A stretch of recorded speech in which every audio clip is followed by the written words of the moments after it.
Well, good evening, ladies and gentlemen. Welcome to Rangers Radio. Another disappointing result last night. A draw at Ibrox. Rangers 1, Kilmarnock 1. And I'm not so sure Mr. Gerrard got the reaction he was hoping for. But if you want to call in, join the panel tonight. It's 0141 356 1972. Or you can hit ... Rangers Radio on line. Send a friend request and Fox will bring you in. But on the panel tonight we've got Fox and we've got a close personal friend of mine, Blue Shadow. Evening, gentlemen. Evening, True. Evening, Blue. Evening, boys. How we doing? Aye, alright, pal. A bit sick after last night, but there we go. But Fox, you were at the match. What was your summary of it? Started well as per normal. Scored a goal right away. A well-taken goal for Alfredo Morelos. It was a good Morelos. It was a good goal, mate. It was a good, quick move for Rangers up the park. Eventually finding Alfredo, who spun at the edge of the box and fired away a shot that got a slight deflection on its way into the net. But it was a great start. But then again, we threw away a stupid goal to me. Flanagan and Worrell failed to stop Greg Stewart. Although Stewart got the break of the ball, he finished it really, really well. And suddenly we were back on equal terms. And I think we struggled for then on in, mate, to be honest with you. I think they came to get the draw that they were looking for, maybe sneak a win. And I think that over the whole piece, I think they bullied us, mate. I don't know what MD else is listening think. I think we're really short in physical application on our side of the things that's happening at Ibrox. And we look like dwarfs compared to some of the sides that we play against. And they were, for me, a real clinically dirty team, mate. When you watch them, mate, they targeted any players that we have got, like the young boy Ryan Kent. They doubled up on him and kicked him away of the park for me. I think it was Dicker and Power who sat as the two defensive midfield that took turns clipping down or holding back anybody that showed any sign a threat to them. I thought the referee let them away with murder. But at the end of the day, we never created enough chances, although we did create, for me, a good chance for Goldson to have hit the crossbar. But at the end of the day, it was always petering out to a draw at the end of the game for me. I thought that myself, mate. Shadow, I know we spoke last night, but now we've calmed down a bit. Has your opinion changed? Who you said's calmed down? I'm still raging about that referee last night. They blooming centre-backs of theirs. I have never come across a pair like that. What a shower last night. They should have been off by half-time for me. Would you not agree? Aye, can't disagree with you there, mate. They're a pair of dirty backs. Pair of dirty backs, I was going to say. Right. I mean, that pair could have gained Bridgeman licence, you know? No, shocking stuff. I think in particular Power should have been off the park already. But listen, I don't want to sound as if we're making excuses here about it, you know. They came with, as far as I'm concerned anyway, Kilmarnock came with a game plan that worked out perfectly for them, eh, Fox? Fox? Well, I think it's quite easy to stop us now, mate. People keep thinking, I think, that it's the tactics people are working out. But what they actually do is they target any player with creativity on our side. And they know the rest of them don't possess any. So, as I said earlier on, I think Ryan Kent got a few heavy tackles put into him. And then Burke and O'Donnell doubled up on him. Kept him quiet most of the game. I thought the whole left side, we were side last night, didn't perform particularly well. I liked Andy Halliday when he was in the midfield. I was quite surprised how forward thinking he was. Obviously Kilmarnock hadn't picked him out to be a threat. Andy had a bit of room. I thought he'd done well in the first half, but once he moved back to left back and I think he fell out the game a wee bit for me. I don't know what you stopped watching it on the television. Well, Bazza called in last night, Fox, and he had him as his man of the match. I wouldn't have argued with him. I thought Andy Halliday had a cracking game last night. It was one of the most consistent on the park for me. Shadow? I mean, yeah, on our side, Andy Halliday was certainly one of the best players on the pitch, there's no doubt about it. He certainly showed the most, he put in the most effort and seemed to want, he just had more desire than the rest of the team almost put together. You know, just coming out, showing what a bear he is. For me, best player on the park was what a player we looked at. It was 1 or 2 years ago for Dundee, but they wanted too much money. He went down south to Birmingham. Didn't work out for him. He's been on loan twice, and he's ended up there. And for me, Greg Stewart was the best player on the park last night. For me, caused us problems doing that side all night. Do you think they were targeting Flanagan, Fox? What, with their wing play? I quite honestly feel a bit for Flanagan. He was brought in as cover for left and right full back, but he just doesn't seem to be the player he was at Liverpool. I used to think he was a real hard, strong tackler, and I don't think since he's been up here he's really showed that side of his game. His passing isn't up to much, mate, and the partnership on the left-hand side with Worrell worries me at times. Worrell, I think, is reasonably good on the deck. I've said this many a time, but when challenged for headers, Worrell loses a lot of them, mate. He's good when the ball's hit long and he's plenty of room to time his jump. He's better at clearances like that, but him and Flanagan are a nightmare on the left-hand side for me, mate, honestly. I don't think Flanagan's a left back, Shadow. Oh, he's never a left back. I mean, it even it got shown clearly last night when he's been made. Oh, he made an ass of so many passes up that left hand side, and then at one point when they had a break, he got sucked across into the right hand side, and he whipped the ball up that line to Candace, and I thought it just shows the difference between he's no comfortable on that left hand side. We've known that for ages. And so does everybody else by the look of it now, because I say too often we're looking that plays that's coming down that side. I mean, I think why so much came down that side last night was because their best two players were on that side, as I said, Greg Stewart and one of our own, Chrissy Burke. Chrissy seems to have found a new lease of life at Kilmarnock, and he's put in several decent performances, including going against us, the wee bugger. But that's why I think most of it was coming down their left hand side. I don't know whether there was any deliberate targeting or not, but certainly most of the good play came down that side.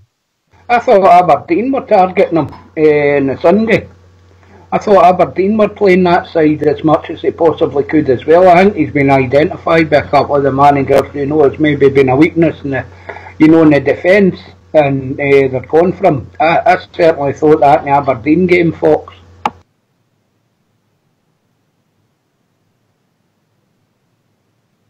Last few games he hasn't been particularly good in, but what else can we do? We've nobody else we can stick there. Barisic seems to be injured and no be back for another fortnight. Andy Halliday at left back, I'm not so sure about either. Andy's no, for me, strong in the tackle either at left back, and it's a problem area for us left back. You're depending on Halliday's agility, I think, when he's playing back. But John Flanagan, he's just not capable. The boy, he's alright fit, Fox, and try to play a pass for the left wing on the right foot. It's just, he's all over the place with it, mate. I don't think his confidence is that great at the minute. I'd love to see Barisic coming back, and then if Tav on the other side is a dip, I'd love to see him getting a wee run at right back to see what he's made of, Shadow? Oh, I'd love to see Borna back. I say that delivery from that left peg of his, and he creates the problem for opposition, whereby if Kent's there, if Kent cuts inside and they both follow him, then Barisic will be up the outside, so they didn't know whether to stick or twist for me. So I think I'm well looking forward to having him back. No disrespect meant to Flanagan. He's doing the best job he can, and he's the best option we've got at left back at the minute until Borna comes back for me. Aye, okay, but we're joined with our big pal from across the water, Big Ulster. Evening, mate. How are you? Aye, alright, mate. Apart from the football, I'm great. What did you think last night, mate? Oh, really poor, to be honest, at times. I thought the first half, I think the first goal, the goal we scored, to say the first goal, the only goal we scored, and it was some really nice play to actually get the goal. We counter-attacked very, very well. I'm thinking to myself, well, happy days, the team's actually, learned a wee bit from the game on Sunday against Aberdeen. Some of the through play, Archfield were cracking wee ball across, and then obviously it ends up at Morelos. Yeah, it was a deflected shot, but we got the goal, and you're thinking, happy days, we're back in the old groove again. Obviously, then Kelly get that goal.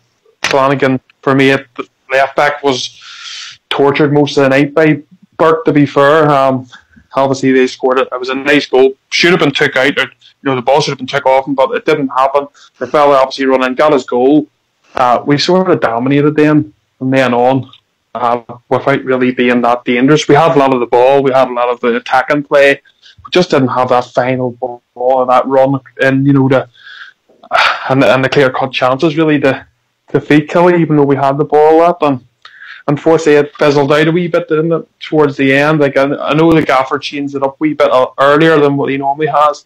He tried a few different things, taking different players off, throwing Big Lafferty up, etc., and just didn't work for us. And I think we fell into a bit of a trap the last 20 minutes. Kilmarnock tried to frustrate us, hold the ball, and unfortunately we fell into a bit of a trap for me, when we should have just kept our calm heads and continued to play. Silly things like the Morelos situation annoyed me a wee bit when he charges towards the referee, because at that time the football was still in play. Your last 5 minutes, and Morelos is charging at the referee, going mental. Referee then blows the whistle and stops the ball, and that plays into Kelly's hands. Wee situations like that, but just we're going to have to try and sort it out as quickly as possible. But frustrating night. Aye, without a doubt, mate. But we've got a caller. We've been joined by a caller. Evening, caller. Doing, lads, it's Bazza. How you doing, Bazza? All right, mate. No bad, mate. No bad. Not the best after that. You calm down a bit. Aye, taking the chin, don't we? But see, they're talking a bit like obviously Flanagan and that. They know how about the defence and the left hand side and that. But I think our problem is between middle and attack. I mean, we've got all the ball, we've got all these chances, all the tippy-tappy football, and we can't put the ball in the back of the net. I mean, we're only defending maybe a few minutes in each game, do you know what I mean? So I think the problems up front and between attacking midfield and anti up front, I think that's where the problem is, not the back. You know what I mean? So you have to put your finger on what is actually the problem.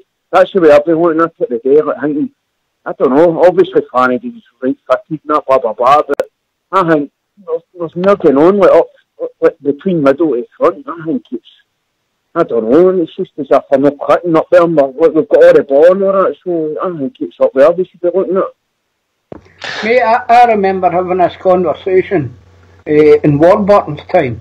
We didn't seem to be able to have that killer pass. It was a regular comment on here. All the boys were saying it at the time, pal. But this is not a new thing. If you look back even this season, we had Aberdeen up there, we had Motherwell, and then it was Livingston. And then last week, on the Thursday night, we had Spartak Moscow. Played the same tactics. Aberdeen on Sunday in the semi. And then we get Kilmarnock doing it last night. It's all the same tactics. It's beating us all the time, mate. We're trying out, isn't it, for an attack? Somebody to play that ball through, like a De Boer or something, or a fit Dorans or something, do you know what I mean? There's just no go at it, isn't it? Aye, but that's what I'm saying, Fox. It's not a new thing. No, for me it all stems with the slow build up for the back.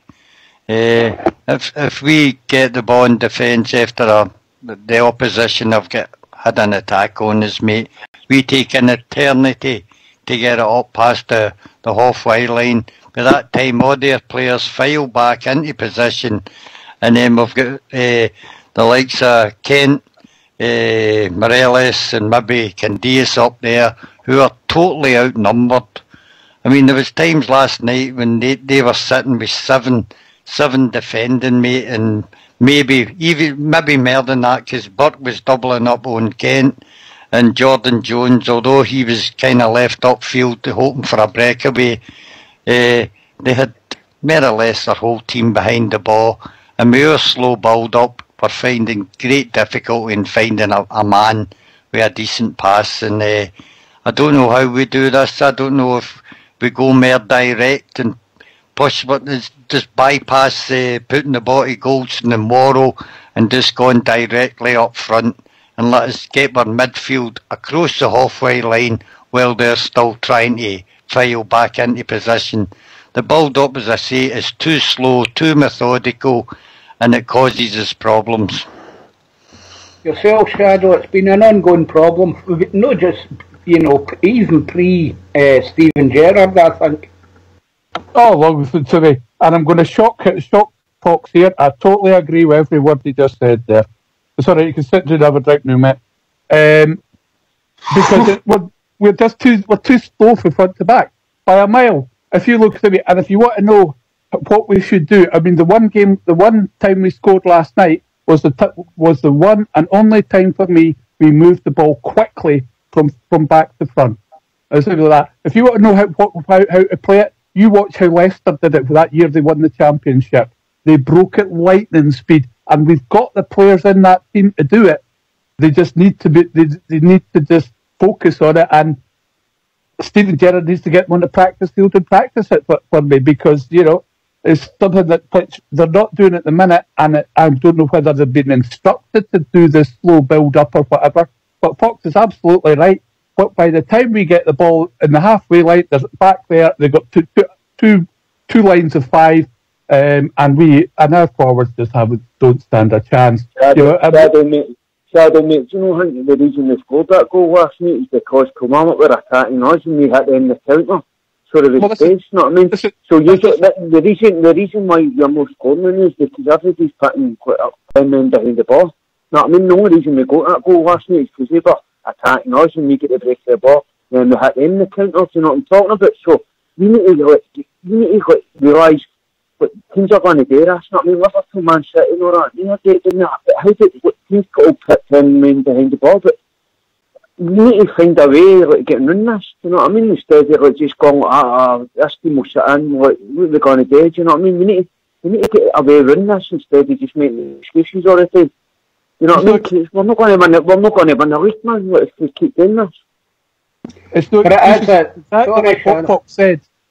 It's just exactly what Fox said. The one time we scored that goal is when we moved the ball quickly. And yeah, they don't attack a lot and they sit with 10 men behind the ball, but that's because we're letting them get 10 men behind the ball when they come up the park. But they don't attack in numbers, they break.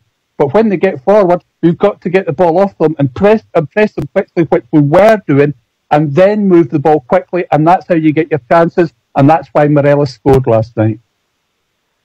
Ulster. I get Baz's point. I get Blue and Fox's point as well. I think and you can sort of meet in the middle, and I think, both parties are probably correct, because when they do get into the bank before, fair enough, the defence sometimes does take its time, because the ball ends up going to the centre defensive midfielder, whoever that may be at the time, Jack Koulibaly or whoever, and by the time Goldson or Worrells pass that ball to them, and then for that ball to get moved on again, it does let teams like Kilmarnock get into their shape and back into their blocks again. But then, if that is the case, you still have to have the creativity in midfield when teams do that to you, even though it can be frustrating, it can be hard. But you still need someone who's got a creative mind in the midfield to be able to spot a pass, even though the blocks are there. And that's what you're only going to do that by training, by having the right people, like Sir Morelos, learning off someone else, whoever your attacking midfielder is. And learning these different drills in the training, and seeing how if that means putting the ball straight through them, does that mean making the run, putting the ball over the top of the defence? We just don't have, for me, someone who has the class or the, you know, football genius in them, just to see them wee passes, see those wee runs. And I think if we can get a creative midfielder, that would help us a lot. But I do agree with Blue Fox as well. We do sometimes hang or just sit too long holding the ball, and instead of just getting up, counter-attacking very, very quickly before those teams get themselves into their blocks and comfortable, that would make it a lot easier for us. But still, I do think we need that creative mindset just behind the striker or wherever, just to top of the diamond, whatever it has to be, to spot those passes and break these teams down. It's a conversation we've been having for a few seasons, guys, for me. You know, I'm trying to take Steven Gerrard out of the equation, if you like. But if you're playing a team who's playing 10 men behind the ball, or 9 men behind the ball, say, you've got one man in the park, only one man in the opposition who's interested in scoring, the rest are there to stop goals. That's the frustrating thing. You know, we spoke about Aberdeen, Livingston, Motherwell, blah, blah, blah, blah, blah. And it's going to be a recurring theme. I'm expecting exactly the same on Saturday, by the way. We play St Midden. They'll be exactly the same. They'll pummel, they'll board the goals up. And we've got to be able to break that down. I think you're dead right with a lot of the play leading up. It's too slow. And I think we're playing nice football in the wrong areas. If we could move that decent football a bit further forward, easy for me to say, a bit further forward, I think it would make a difference then. Moving the ball a lot quicker, as you're saying, Shadow and Foxy, and playing the ball, play the football at the 18-yard box, and for Christ's sake, don't be fear to shoot. It's as if they're trying to make a killer pass. Have a go, for God's sake. I get so frustrated with it. I see players in a scoring position and they'd rather take a pass, you know. God, what's going on, you know? Don't know what you think of that, guy. I'm just losing the rag altogether. We're all losing the rag. I think it's almost like they don't want to take responsibility through. You know, it's always, you know, I don't know whether that's with their teammates or with the manager or with the crowd. You know, I have no idea what the problem is. But if you can't get the ball across because it's full, have a go. You might get a deflection. You know, anything can happen, or come back and come straight back to one of our lads or whatever. You got to take it. If you didn't gamble, you're not going to win. I know what you're saying, mate. I wanted to play striker. It wasn't a responsibility. It was glory I wanted, and that's what they want to get into Reid. You know what I mean? You're scoring the goals. That's what you're there for. Go and do it. Go and have a goal. Last night we were talking. We were saying we can't put a finger on it. We've got to play or a tappy football, blah blah blah. We can't put a finger on it and know how we not getting these results now. It's been like a pure 360 turn on it since in the last month. And then even the day I'm thinking to myself in the house, I'm like, what's going on here? Like, we're playing alright, all the football, all the chances, and you can't put the ball in the body back in the net. And then you start maybe over-analysing shit, and then you're going like that yourself. Maybe we should be doing this, maybe we should be doing that better, or we should be passing the ball quicker, or we should be changing the formation, this and that. But I think football's just one of the games now. It swings and roundabouts at times. Sometimes you get a rubber green, rubber blue usually, hopefully for us, but sometimes you don't, you know what I mean? Right. I think they as much as we hate saying it, and I hate saying it too, but them across the city have proved that you can beat these teams pretty handy enough if you've got the right players and the right, you know what I mean, and the right mindset, because they do the same by them, these same teams, they try to get points off them lot by playing the same way, trying to board the goals or board the nets up, as you would say, true. But more often than not, them lot seem to beat these teams. They seem to eventually get the goal, which opens the floodgates. You see, like it's not just they're not just expecting their striker to score goals. You especially see their left and right wingers. Their left and right wingers also get a lot of chances to score a lot of goals for them. Your man Rogic as well, the centre attack mid, he scores from outside the box, creates chances for them. You know, so that's what we need. We need players. That's what we were doing a month ago. We were getting goals straight off the whole team. We were the top scorers in the league. Mind and Celtic were winning, like, even when they were winning a game, they were only winning like 1-0 every game they were only scoring 1 goal every game that they won, and we were scoring like we were getting all players like, and now it's just pure turned around. You know what I mean? It's weird. It's about the way people think and all. You know, I've heard people saying, "Oh, you can't sit back and you play Celtic; they'll tear you to ribbons." But sitting back is working against us, and we're starting to lose the fear factor again, lads. This is a pattern repeating itself for me. We've seen this with Warburton. Warburton's football was brilliant when they first came in. And then they all caught and on to it. And we've seen it in particular when the friendlies we played against Burnley. Burnley tore us to ribbons when they let us play at all. And everybody caught on to it pretty quick. And I think this is what's happening now with the Rangers.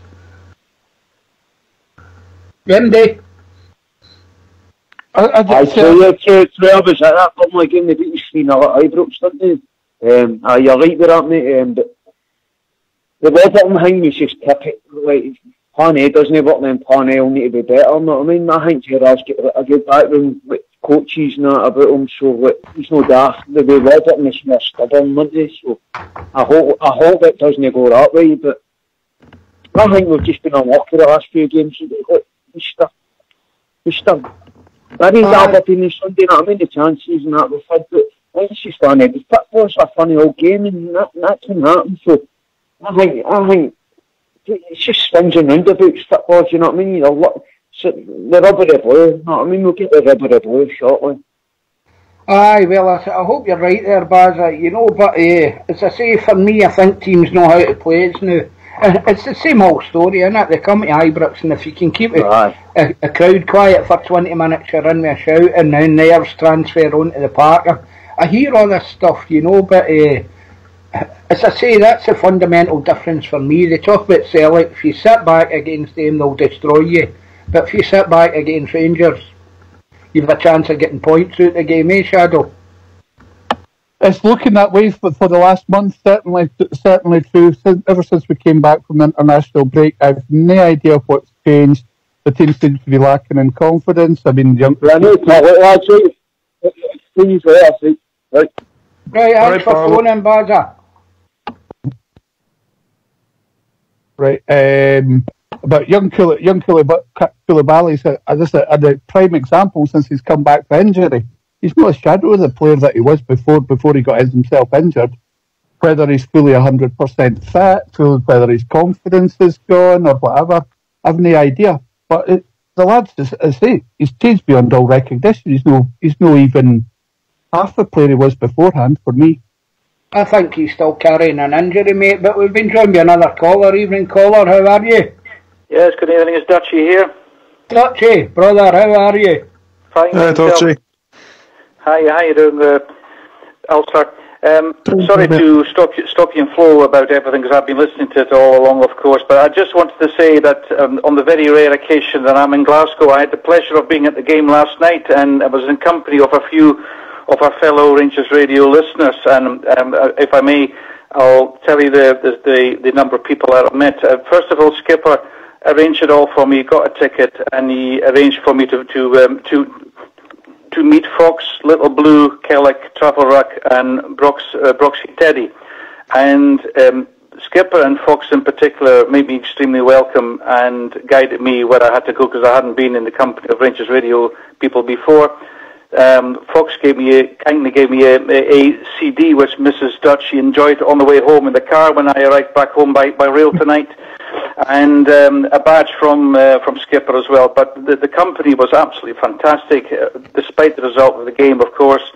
And I would like to have met yourself through Blue Shadow, Brishman, and Big Ulster as well, and many others. But hey, maybe at another time.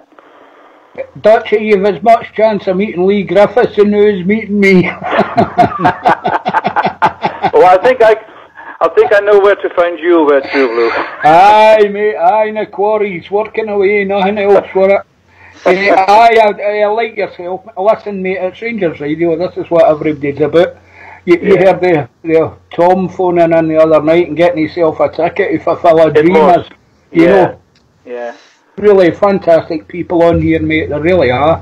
That's That's what what it is all about. And despite the result, because I agree with everything that's been said previously, but I must say myself as well that I've thought that I don't know an awful lot about football, but I thought that they played too slowly. The Kelly was sharper than Rangers. Morelos dived twice, as far as I could see, and the ref obviously gave bad decisions as well when it should have gone our way. So a lot of things against us. There was no other excuses at all. Well, it was nice. It was nice meeting you, Dutchie. Oh, it was great, folks. I think we were shocked at each other's appearance. I expected you to be a bit older, and you turned out to be a 6-foot giant young man. Giant. Aye, giant. And enjoyed the company and a couple of beers in the Bay Horse with you and Little Blue, and of course Skipper. And it was really nice to meet you, mate. No, likewise, and a special thank you to Skipper. He went out of his way, so it wouldn't have been the same without it. So it was absolutely fantastic. And I'd never been to the Loudon before, and my son said, "Oh, you did the Loudon? Oh, wonderful stuff." And it was an eye opener. As long as you enjoyed it, mate. Pity about the result. Yes, I know. Despite that, we're still fourth. It could have been third, but there you go. That's a remarkable thing, Dutchie. We're moaning about we've been playing poorly. We're only 4 behind them across the city, and a further 4 behind Hearts as well, of course. And well, I still think it could be there for the taking if we can get our act together quickly enough. Well, if great things happen as we're all hoping for in the January transfer, then who knows? I know if we can get some really good strikers, some really good guys up front. Again, I'm talking out of turn because I don't know, but Fox is the expert there. But hey, if we get some really good players that can make a big difference in January, then who knows? Aye, well, it would be nice. It would be nice. This will be the sweetest one out of the lot for me. I don't know about anybody else, but you know, the next title we win, next time we're champions, I'm gone in the batter for about 3 days. So there you go. So you had a good night then? Oh, remarkable! It was fantastic. It really was, despite the weather, of course. But the minute I got back absolutely soaked to the hotel. I was staying absolutely soaked, but hey, it didn't matter. I was in great company, and it was very special. And I'd been looking forward for a long time. So it didn't matter. That's good. That's excellent, mate. Absolutely brilliant. So a good night was had by all then, Fox. Always have a good night when I'm going to Ibrox, mate. Always have a good night. I think that what's happening now, I think once again, just like Warburton and other managers we've had recently, I think we need to sit down. I think the management team need to sit down and think out a new strategy to play in Scotland, mate. Without a doubt, the players out there last night tried their hardest for me. But I still think Steven Gerrard doesn't understand Scottish football. He's brought in good players, mate. There is good players, but what we need in the team, apart from a creative midfield, we need some steel in that team. There's no one of the players playing last night. Quite honestly, you put your life on winning a 50-50 tackle. I really mean that, and that's what we're facing week upon week, where teams like Kilmarnock bring in 6 feet plus players who aren't clever on the ball, but they're clever at spoiling a game. And we need to sit down and find a new way to play. I would bring Ross McCrory back into the midfield. I think he's just as good as Koulibaly. The boy's got a bit of steel in him for me. He can pass the ball. And I don't know why he's suddenly been frozen out of the Rangers squad. As I say, playing pretty football isn't going to get you results in Scotland.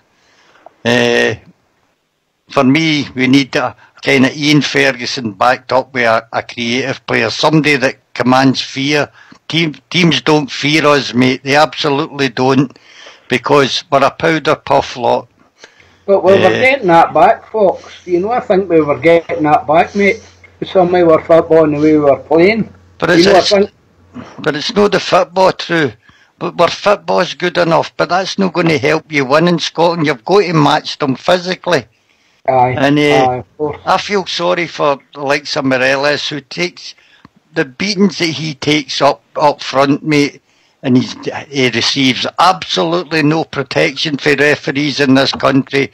People moan about him losing the plot. He's constantly fouled, constantly thrown about like a rag doll, and referees just let them play on with it.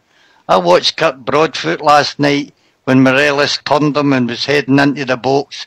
He was 2 feet behind him, clipped his heels, and he didn't even get a booking for it, you know. And that's what absolutely frustrates Morelos, as I say. And the rest of the team, mate, there's no steel in it, and nobody fears us. Well, I don't know about that, Ulster. I can see Boxy's points. You do need team players. Like, you can play nice wee tippy-toppy stuff, but in Scotland sometimes you do need that steel in your midfield, especially. Probably all around the pitch, but more especially in your midfield, because the game of Scotland can be crazy at times. There's tackles flying in all around the place. Sometimes if you're just as hard in the tackle, give them something to think about. So I get where Foxy's coming from there. You know, but that's something that Stevie G and the staff's going to have to work out. They have to look at it in January. Well, leading up to January here, look at what they think they need to have a good, second half of the season. I know the season's not halfway yet, but we're getting to that stage. That's the best time for me to sort of maybe get a few players in and then obviously recruit again. But as I've said this show many a time, this is George Stevie G's first time in the management, first time in Scotland, and it is the weakest. At the minute, this will be the weakest Rangers side he'll ever possess. We'll only get stronger as the windows go on and as time goes on, but it's going to be who they're going to have to pick up. They're going to have to source the right players for the game in Scotland. Hopefully we can start matching and winning more often. I think you're bang on there, also, and I think it will depend very much to what extent the board, back Steven Gerrard in January. I certainly would give him money to spend. I don't think he's had a failure really with the players he's brought in. You could argue Umar Sadiq, but again, the guy plays one game for us, and we're off or get him in a bullet back home to Roma, So I think that'll happen that'll have a big bearing on Steven Gerrard and how we move going forward, But we're joined by James from Knightswood. How you doing, guys? Alright, pal. Yourself?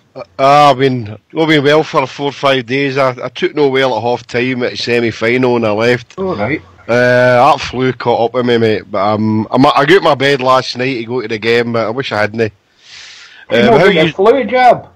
I got the flu jab, mate. I think everybody I've spoken to, even Fox, he said he was the same. And I was in the pub with him last week, and he was just starting to get warmed up, as they say. And then here, did it not happen to me? But I've not met MD yet. My wife just got her flu jab here, so I'm hoping that she doesn't get down the same road. But 5 or 6 people, including Fox, I've spoken to, I've all come down. But hey ho, I'm in recovery mode now, guys. Listen, can I get you a wee tip, mate? On you go. See, most of all these sick people I meet, it's usually down at the doctors or up at the hospital. It's not in the boozer. Well, that's true. That's true, mate. Aye. So how you all doing, guys? Feeling good? Aye. We're a wee bit down about last night, mate. Wee bit down about it. I don't know what you thought yourself. It was, as I say, I dragged myself out to it, through, and do you know, the reason I did that is because I was anticipating a good game because where Kilmarnock were sitting, or are sitting, and I thought maybe I gave them a rocket up their arse to get them going for last night, but that wasn't to be. Really disappointed, and I mean, I've no obviously listened to the first 40 minutes of the show and that, but what the guys have been saying out there, but round about where I am, and the rumblings are starting through, about Stevie G, and I'm not getting on that boat, mate. I'm not one of them. We've got to give the guy at least a season, maybe 2, as long as the money's there, but there's nothing you can say about the performance. It was positive. Anybody that says that they could see signs last night, well, they must have seen a different game for me. But I just felt that all round we didn't have the impetus to go forward and try. And it was stuttering stuff again through. And it was sad to watch, you know. I think it was kind of the substitutions again for me were a bit weird, but I don't want us to get through a season after it being so positive, you know, and I just think that maybe the European results are maybe covering up a few cracks that might be appearing at Ibrox. I hope I'm wrong, but it wasn't a good performance at all. Just for the bet, you say you didn't hear the first wee while in the show, mate. We're talking about this is not a new phenomena. Warburton's team had the same problem. 10 behind the ball, couldn't break them down. It's been going on for as long as you like, and it'll continue to go on. We'd mentioned, we've seen it with Aberdeen, Motherwell, Livingston. Aye. Up to Spartak Moscow, Aberdeen again, and Kilmarnock last night. And it'll be the same on Saturday again with St Mirren, mate. And we've got to change, you know. And there's a lot to be said for what Fox is saying about, you know, we need a bit more aggression in a team. People who are willing to go in and put their head in where it hurts. Aye. That's a shot at goal. There comes a time, you know, and it only needs one kick. You know, no, it doesn't, or about 80-yard boxes. I can't remember if it was a free kick through or if it was a corner kick. Can't remember. And Worrell, he should have busted net with the header for the 6-yard line, but he pulled out of the header. Big 40, you know, and we're screaming at him, header the ball. And a guy says to me, do you know, he looks a bit like Colin Hendry. Maybe in his hair, that's about all. You'd never be half the player that Colin Hendry was. He could at least header a ball. You know, and it was poor. There was no commitment there for me, and that was sad. I know what you're saying, true, about the teams that are coming to Ibrox, and even when we're going away for Ibrox, they're putting 10 men behind the ball. But we need to be. You're right. We need to be more aggressive, and we're being. But we don't seem to have that. I mean, Andy Halliday again last night was made a bit of a scapegoat, but he shifted to left back after he took Flanagan. I don't know if Flanagan was injured, was he? Was it a tactical move? Nobody's saying. I don't know, mate. But we can. Raphael anyway he was getting targeted. You know, they were tearing at him. And I thought Aberdeen were doing the same thing, mate. But we've been rejoined by Baza again. All right, mate. How you doing, Trick? Sorry for pulling out earlier on. I take it up. You're all right, Baza. I take it up before 10 o'clock. You know what I mean? Get a chance. I'm on after, mate. How are you doing, Baza? No bad, mate. No bad. So I just listen along. So I don't know if I can add much to the topic. You know, for I said it last night in the day. So I'll just listen in now. All right, mate. That's cool. Just go and mute when you open your cans, will you? Already open. Jimmy and Fox will be off. They'll be meeting up with Dutchie again. You still in, Dutchie? Yes, I am, mate. But I'm about to go. I just wanted to say, if I may, I sound like Bridgman now, that I was disappointed not to have met Stickman Jimmy last night as well. We were talking about him, and Skipper said, "Oh, he'll be here somewhere," and I thought, "Oh, I would like to have met him as well." But there you go. But one thing about Morelos, we've got to remember. Now, I'm an immigrant myself, coming from that country, that wee country across the North Sea. We're all from Western Europe. However, Morelos is from South America. His temper is different because he's South American, and that, again, we're talking about Scottish football, doesn't quite suit us sometimes. No, he is fiery. That makes him a good player. He's fiery. He has he can be easily provoked. We're a bit different here. No matter which country you come from in Western Europe, but South Americans are that way, and yes, they do easily go down, and then they get upset. A little bit like Neil Lennon last night, but hey, there you go. That's another story. But no, you've got to remember he's from South America. He's not European, so therefore maybe certainly the ref should allow him a bit more scope for that. Good point, mate. Good point. So I'm glad you met up with the guys last night. And it was brilliant. It was brilliant. It's always nice to put a face to the voice, isn't it, in most cases? Absolutely. Next time, Dutchie. Next time, pal. Yes, the blue shuttle. You were missed as well, mate. Anyway, I'm going to ring off. I'm going to listen because I've got calls coming in with my work, so I've got I've got to ring off now, but I'll certainly be listening until the end of the show, guys. Okay, if I may. Okay, Right. okay. Thank you now. Cheers, mate. Cheers, Rigging mate. off, rigging off, that skipper got you playing the triangle. Okay then. Good night. Good night. Hey, mate. Yeah, I went out last night and a woman gave me a Mars bar and a hunt for monkey nuts. I was only going for a paper tea. She says, you know, singing? She says, no. Anyway, what's the answer? Anybody? More money, I suppose. A better squad. No, but we have got a good squad, but I think in the last 2 games through, it showed that our squad isn't what we all thought it was, you know, because I kept saying this on Sunday before I to leave Hampden and that, but no, Stevie Gerrard knew when he brought in Lafferty that he didn't have any replacement for Alfredo when if he became injured and he became suspended, because he was already cup tied. And I've heard the guys on here in the lobby talk about maybe Zach Rudden and the boy Dallas and that. Maybe there was a chance there that these guys could have been, especially the boy Dallas, and played him in the cup games that might not had Fred been suspended. But it just shows that we haven't got the squad that we thought. We're really, really short in attack there. That just showed 100% for us. So we just need to try and maybe get and buy somebody in January. I think we've got to, as I said earlier on, mate, rethink our plans to do well in Scottish football. I think bringing in same sort of players, only better quality, isn't going to improve our side that much. We need to bring in people that suit Scottish football. And Steven Gerrard, for me, has went with for footballers who can play the game a wee bit. But alas, that's not going to be good enough. If you look at the Tims, mate, they've got the hammer thrower who is Brown, who other players stay well cleary, including my own. And that's a fear factor. You've got animals like Lustig who chop everything down. Yeah. But when you go into the middle of the park, their midfields, although they're clever players, have also got a wee bit of craftiness about them. They know when to stick the boot in as well, Mitchum, and even Big Rogic can be good at it as well, mate. We have sort of players that play the sort of football that Steven Gerrard's looking for, but I don't think he's actually looked at the Scottish game and what it takes a season. Football, good football, will win you a lot of games, but it'll not win you every game, especially here.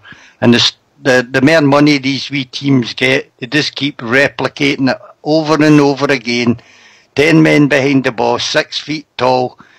You don't mind giving away free kicks against us outside the box where a decent team would in case you scored. They don't mind giving corners away to us because we're no a threat at corners. We need to bring some height and physicality into the midfield. And hopefully one of the players will be a creative player. Honest to God, we need to. I don't think any of our midfield can tackle and threaten MD. If you look at all the bookings we get, mate, they're for petty foul. Aye. And other teams get bookings for chopping our players, physically chopping them. And that's what we need to learn. We need to get some bruisers into that side as well as a creative player. The thing for me is, folks, we need to change the style of play, mate. Because I'll tell you why. I'll back that up. I think we've got the players there that could have won that game last night. I think we certainly had the players that could have beat Aberdeen twice, Livingston and Motherwell, and for that matter Spartak Moscow, mate. And it's the style of play we're coming up against all the time. We do well, or we've been doing well, and if we just take it at Steven Gerrard's reign, we've been doing well when teams come out and try and play us, mate. You know, I don't think there's been a problem there. I don't know what you guys think about it. I think you're bang on there, mate. Look, we've played like this ourselves. Under Walter in the run to the UEFA Cup final, mate. Manchester, aye. We put 10 men behind the ball against everybody and broke away and scored goals, and we held out for draws when we needed to. We've seen it. That was because We were the underdog in the 208 run, you know. And these teams are doing the same to us. It's very, very hard to beat them, mate. And even the Tims were struggling there, doing the same thing, mate. They do the same, and I think Jimmy said it earlier on.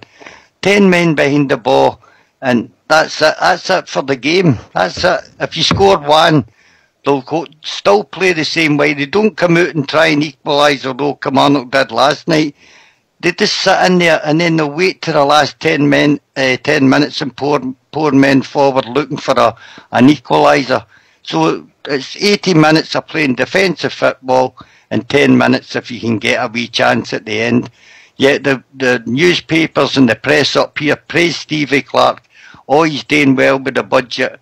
He is doing well with the budget, but it's no good to watch, mate, and it's killing the game up here the way all these managers are performing like this.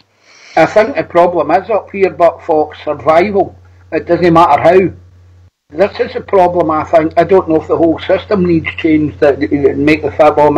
Listen, you know my views on it. I've spouted on about them often enough about how football should be fashioned and changed in this country.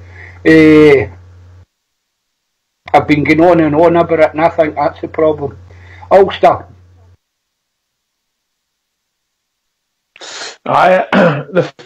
But the problem is true, you know, these teams aren't going to change their style of game. It's just not going to happen yet. I know what you mean, like having the nicer football, like it'll suit us. But these teams are never going to play like that because we do have, when it comes to 1v1s, you know, our players are in the main better than the rest. When you come up against these teams, so they're never going to play us at our own game because that'll work into our hands. And that's why you see these teams doing what they're doing at the minute, and that's not going to change. It's up to us to change our mentality. But like what Foxy said, we need to look within ourselves and as a squad and as a management staff of how we combat these teams and how we get the players in the right positions and just go and beat them, try and chop them down whatever way we can and get the wins that way. Because when these teams keep on getting results like they're getting against us, they're not going to change. Because if Kilmarnock comes out and plays us football, you know, for that whole game, we win that game last night, you know, same as against Aberdeen. If they had to come out and play football, we'd have done the same. So it's not going to change anytime soon. So we need to look in within ourselves and find out, you know, how we can combat these teams and beat them and get the goals. Aye. Shadow, you back? I'm back, bud. What's your thoughts On changing the strategy of the team? You know, yeah, I got what you mean. Get where you're going. For me, I would change the strategy. I'd even change the formation, change anything, just to change the habit that these players seem to have got into, and to give the opposition. And I think St Mirren would be the perfect opportunity to do something. But change it up, just to change the whole mindset of our squad as well for me. And as I said earlier, give the opposition something different to look at, and it'll make them change their plans as well. Aye, well, we'll see much of the same with St Mirren, Jimmy, eh? Aye, it's going to be the same old, true. You know, everything the guys have said, there's not much I can add to that. You know, that's what they do. And as Fox said there, I mean, in our route to the Europa League final, that was the way we played and we get chastised for it. So, and that way we can't complain too much about that. We've got to be wise to it. And we need to start. I mean, I keep quoting Graham Souness when he came to Ibrox, you know, and he built for the back forward, and that's the best way. You know, our defence is powder puff. That's the only way to him. But we've not got any bruisers. Midfield, we've not got bruisers. Again, at a ball winner in midfield, we don't have that. And I'm not a fan of Stephen Davis as he is now, you know, as he was when he played with us. But the rumblings are again that a lot of guys saying last night, we need a guy like Stephen Davis. Yeah, we need a player like Stephen Davis, but we don't need Stephen Davis, especially for the type of money that they're talking about, his own 60 to 70,000. But we need somebody in the midfield that can win, and win well in the midfield. And what Fox said there is absolutely right. They're fear of guys like Brunnen. Lustig puts about in all the time, you know, and we don't have that type of player at Ibrox at the moment, and that's something that needs to address. Should we change my style of play? You know my feeling on it. I would always have two up front with Morelos and Lafferty. That'd be the way I'd like to try his play. I don't know if that would work for us, guys, but we need something drastic to happen before the new year, the turn of the year, because this could go belly up for us. And I'll use the dirty way of saying it. This could go belly up for us, guy, big time. You know, I was talking to a guy last night, sits beside me, and he says, his exact words to me were about, I mean, it's only the League Cup, right? And it's a Diddy Cup. And I says, look, pal, it's only a Diddy Cup when the puddle drinkers don't win it. I says, but if we could win one of these cups, it stops them doing a treble. And for me, that's all that matters. If we're hopeful enough and lucky enough, and I'm using the word lucky now, to win the Premiership this season, that's my ultimate goal. But for me, we need to stop them doing a treble first and foremost. And we blew it big time last week. You know, and for guys to turn around and say that, no, they want Stephen Davis. There's 4 or 5 guys there last night. Sack Gerrard. I don't know if you guys listening on the phone and on the radio now, but Jimmy from Knightswood, who sits under the thing, it's me that's on the radio talking about you. Get a life, the same as I told you last night. Support your team and stop booing them. I hate supporters that boo your team, guys. So, criticise the team, never boo them. I really peed off with last night with some of the guys. So, you're allowed to criticise through. But, geez, stop booing the team. Have a shout at them if they're doing something wrong. But the boos last night, I didn't think that I would hear as many boos as I did. But that's the way the team's making some of the fans go. And I'm not saying they're no true fans, but get together, guys. There's a long season to go. Get together. And let's see what the gaffer can do the next week or so to pull us out this hole. I've got to agree with you in terms of that, Jimmy. I'd never be a Rangers player for a start. I don't think it does anything for the player. Quite the opposite, in fact. You know, if you're wanting to encourage them, anybody can support a winning team, mate. Anybody. Yep. But support is when it's needed, and that's when you should be putting it forward, you know, when the team's not doing so well, I've always thought. But there you go, that's my opinion anyway. Yeah.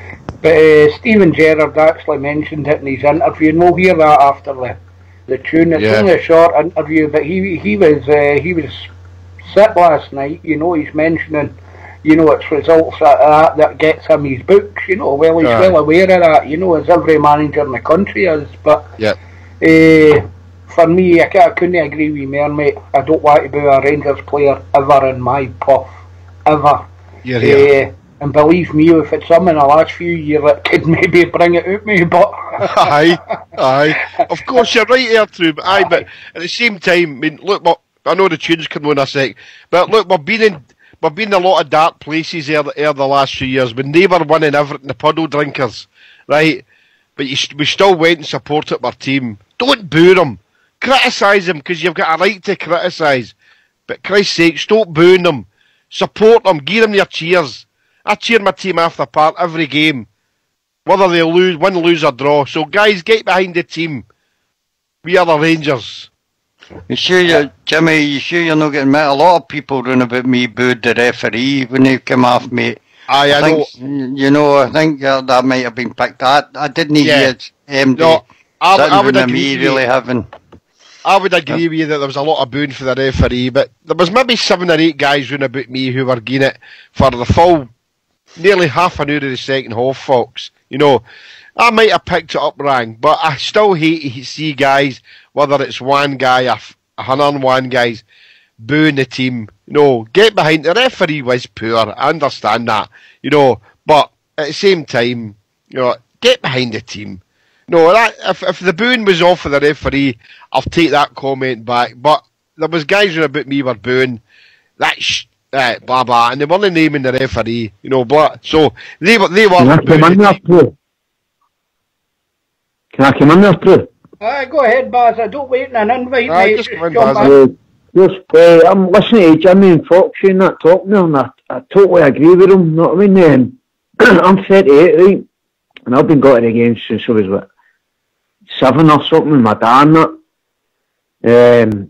But see what Jimmy's talking about there, like people shouting that, like, this might sound a bit like, cause yous are older than me, but I think, like, I've noticed that as well at the games when there's like older guys in me, like I think they just expect to win all the time, and I'm not trying to be like age racist or nothing, but it's just like, fucking hell, Rangers, fucking chipping us with them, I'm like that.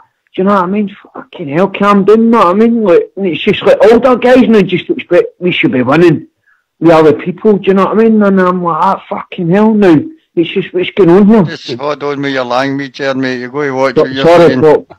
Sorry, Fox, man, forget. You know what I mean? But, do you know what I mean? Like, I'll turn in, man, you have like older guys and all that, like, now you've been sitting in their seat for 30 years and all that, Brooks, and like, how we playing so pish, you know what I mean? Blah, blah, blah. Now just turn in like that. Enjoy the game, mate, you know? You know what I mean? Where I'm coming from, but... Of course, mate. Of course, you're passionate and it is all. But obviously, your language is a wee bit blurred the Rangers. Sorry. Oh, no, it's good. You're showing passion there, mate, and there's nothing wrong with that, but we all tend to kind of try and watch for peace and that, you know, but you're 100% right, mate, in that aspect. But if we could all go and mute gentlemen, Shadow, but you jumping in there. I'll get you in a minute, okay? No problem, bud. If we can all go and mute, it's a cultural interlude.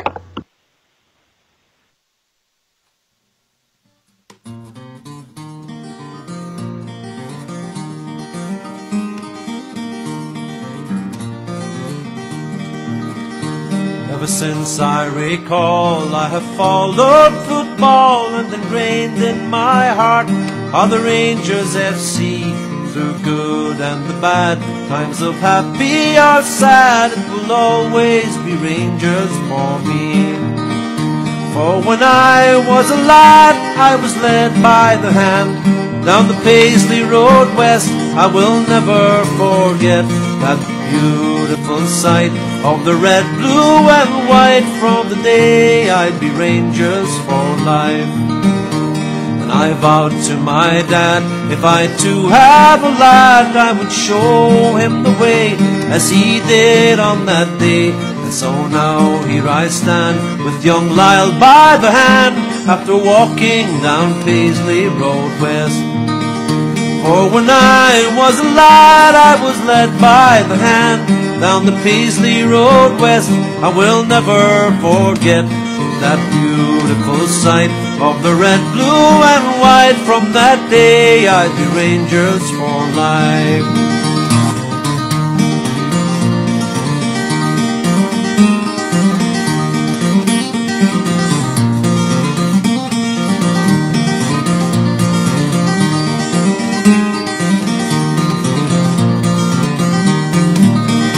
For when I was a lad, I was led by the hand down the Paisley Road West. I will never forget that beautiful sight of the red, blue and white. For the day I'd be Rangers for life. There's a great sense of pride that I feel deep inside as I'm watching the Gers, my father and son. And it's sure safe to say at the end of the game, win or lose, we will all follow on. For when I was a lad, I was led by the hand down the Paisley Road West. I will never forget that beautiful sight of the red, blue and white. From that day I'd be Rangers for life. Ever since I recall, I have followed football, and ingrained in my heart are the Rangers FC. Through good and the bad, times of happy or sad, it will always be Rangers for me. For when I was a lad, I was led by the hand down the Paisley Road West. I will never forget that beautiful sight of the red, blue and white. For the day I'd be Rangers for life. From that day I'd be Rangers for life. From that day I'd be Rangers for life.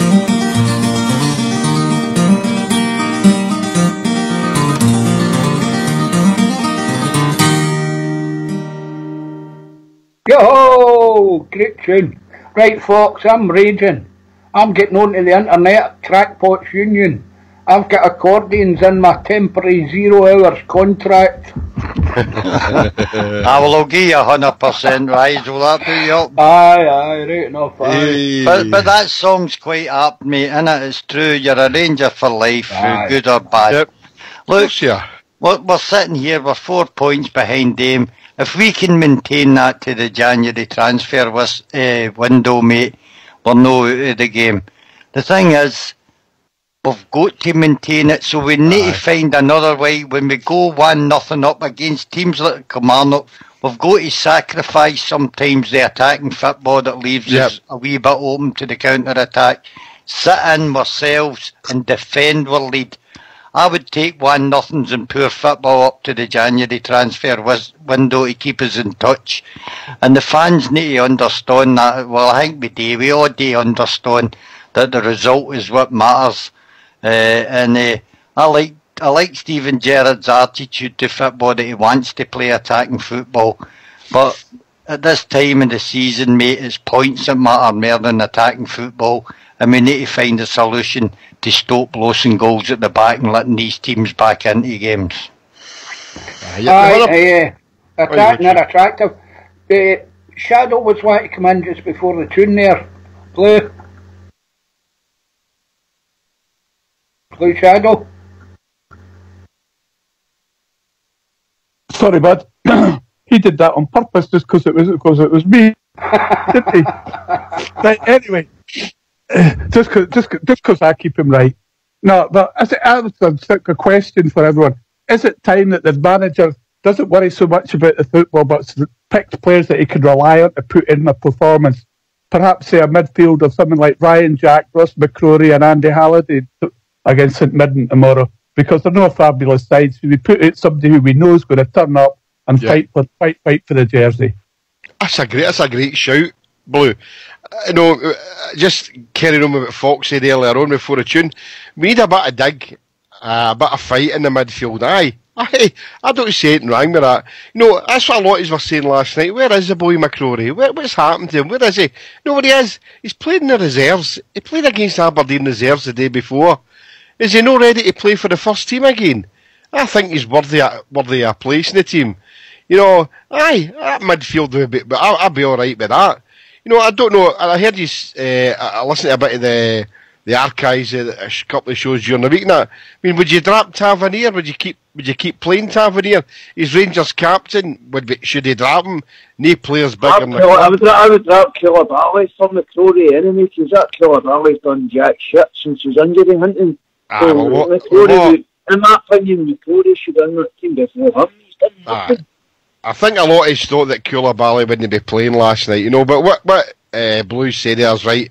If he's going to change it, Blue, he's going to change it dramatically. And what Fox said there as well, I don't care if we win 1-0. I said that, I was sitting there last night at 1 each, and I'm thinking, right, okay, right, but it's no an unsurmountable amount of points. We're only 4 behind the puddle drinkers. And if we can win every game 1-0, then I'm happy with that. We've all been in watching the Rangers when the entertaining football's not been there, and we've done it over the years. If that's what it's going to take, then that's what it's going to take. We'll put our faith in Stevie Gerrard. And the crowds have showed that. What a rotten, miserable night it was last night, and it was a sellout. I know there was a few empty seats, and that would be people who were season ticket holders and couldn't make it, etc., working, and a lot of the seats seem to be in the Broomloan stand that were empty. That's the kiddies area. But we put our faith in him, and I'm prepared to keep my faith in him. Even though I'm angry about the last 2 games. Even if we don't win anything at the end of the season, right? But we've got to have a team out there that is capable of winning dirty, and we don't seem to be able to do that now. And that goes on to what Fox says. If we need to bring a couple of cluggers in January, then that's what we need to do, and let's see where that takes us. I don't know who they might be. But sorry to interrupt you. I think Gerrard done enough of the holiday this week. Somebody at the media asked him a question, and he said, "You're not going to tell us or something." Then he says, "I'll find it." I can't understand the word. You're breaking up there, Bazza. Aye. Sorry, Jim. Try again, mate. I think Gerrard came out, somebody for the media asked him a question the other day about have they got the actual players to win anything, and then I think Gerrard came out with, if I've not got them now, I'll find them. And Of course, that's brilliant. That's brilliant, do you know what I mean? He's already said that, and I think we're all old enough and wise enough to be going to see the Rangers all of the years. I mean, you said you're 38. I mean, I'm a quite good looking 61-year-old. But anyway, okay. In my opinion, Is that waste? Radio's a great invention. Hey, folks, you've got it one. Radio's a great invention. Because I've got a face for radio. But what you're saying here, Baz, is right. That's what Stevie Gerrard's been saying. You know, but he will bring the players in. But I'm hoping that this last couple of games is a learning curve. And I keep referring back to Fox. He's right. Again, we need to get in there and try to challenge a bit better. If we're 1-0 up, no matter who it's against, just put the shutters up. Come the 29th of December, if we're still that same 4 points behind the puddle drinkers, I'll be happy. I don't want to see us drop, and none of us want to see us drop any more points. Especially the way that we're playing. We seem to be doing with a whimper, and that's no good enough. We've got a big December, but haven't we? We've got Hibs twice and Hearts away, and Aberdeen and the Terriers at home. I mean, we've got a big December. We're the biggest team out of them all, so we can't be saying like we've got this and that. It's a hard run in any manner. I know, but the way we're playing now, but if you know what I mean. Well, but we need to make sure that we go out there and play better than them. Exactly. If it means harder, it means no saying dirtier, but if it means harder to make ourselves known as a not just a football team, but as a team that's willing to challenge for the ball, then I'll be happy with that. And if we win every game 1-0 up to the 29th of December, then bring it on. The thing for me is, Jimmy, we should have been playing better than them for the start. Yeah. Because some of the games you mentioned, Aberdeen, Motherwell, we've been through them all. You know, if we'd have picked up the points there as we should have, we'd be sitting pretty at the minute. Couple of names have got mentioned in the lobby there, namely Tav and all the rest. I'm going to ask you something. If you take Tav out it and think about the type of player we're talking about, you know, we need in the team. Have we got a captain in the team, Ulster? I still think we're waiting on a captain, to be honest. You know, I'm not going to slag Tav too much, you know, because I think we all know Tav's strengths and his weaknesses. Sometimes he can have a cracking game, sometimes he just isn't he can be off the boil, you know. I think we still need that player who leads by example, who puts in, you know, good shifts more often than not, and can actually G the team up a wee bit, you know, when you aren't doing too well. And I didn't see much of that yesterday. You know, you want to see people screaming, you know what I mean, to each other. I don't mean just shouting for the sake of it, but I mean, you know, when things aren't going right, keeping calm head, sort of, you know, like when we lost. I thought sometimes, especially in that last 20, you know, we were playing into Kilmarnock's hands for me. And I think at that stage, you need someone as a leader to come in, you know what I mean, G the players up, tell them to calm down, we'll keep going, keep plugging away, and leading by example. And I think we're still waiting for that kind of player to come in. Same question to you, Shadow. Do we have a captain in the team at the minute? There is somebody that springs to mind that I don't know if he's quite ready to be captain yet, but to me he's certainly captain material, and he just needs to establish himself in the team week in, week out, and it's merely injury that stopped him, and that's Ryan Jack. He seems to have cooled down a bit now. He's lost that hothead bit. He's got the passion and the drive. I think he might well be our future captain. Okay, pal, yourself, Bazza. I would say Connor Golson should be the captain. He should be a centre half. I think he should be a centre half for captain, because you've got like Goff. No, I mean, what 9 in a row, Goff. You need somebody that's looking at the game for the back that can see it all coming. See, like people are saying, like strikers, not like Harry Kane, or you know what I mean. I think a captain should be for the back, because you've seen the game in front of you, in my opinion. So, that's what I would go for. Connor Golson. Good point, mate. Jimmy? Alan McGregor. Right. most experienced player at Ibrox at the moment. I know a lot of people say it shouldn't be a goalkeeper, but you know what? Everybody in the team should be captains. But as I just named a captain there, Richard Gough. Richard Gough epitomised what a Rangers captain should be off and on the field. But look at the players he had round about them. All winners. We don't have as many winners on the park, guys. That's what we don't have. So they should all be captains in their own right. I know there was a discussion here a couple of weeks ago regarding the new Rangers captains arrived at Ibrox yet, and I kind of agreed with that to a point. But a lot of people say, Ryan Jack. Ryan Jack's a good shout. But for me, I'd make it the most experienced man at Ibrox, and that would be Alan McGregor. And see what comes in for this season and the rest. Some people say never a goalkeeper, but look, there's a lot of big international goalkeepers who are captains for their own team plus internationals. I don't have a problem with that. I'm looking for the 11 at start at walking that white line. Ought to be captains and ought to take a responsibility of what they're to do when they go on the park. So for me, as a club captain, I would make it Alan McGregor, and he could maybe kick a few horses in the dressing room. Because for me, I don't think Tav's got the quality that I see as a Rangers captain. And I think sometimes that might be detracting for his performances. I might be wrong, but I would like to. It's been done in the past, take the captaincy off him. Maybe he doesn't want to do it mid-season, but I would certainly next season I would change the captain. Jimmy, I would actually agree with you. I say Goldson, but McGregor and all would be a great shout. But see, Tavry, I love Tavry, but I'm not. This isn't a racist comment because he's English, but sometimes I think he's a wee bit too nice. If you know what I mean, you want somebody that's like hard as nails. You know what I mean? It's gonna. I think Tav's a wee bit too nice for my liking at times. That was a kind of area point I was making there, Bazza. Fox, is there a captain in the team now for you? Well, it depends what we want the captain for, mate. He's chosen Tav for a reason, mate. He's one of the longest serving players at the club. He's one of our most consistent players.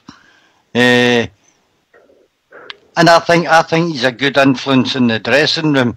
It might not show on the park because he's not a shouter and baller, but I think the rest of the players respect Tav.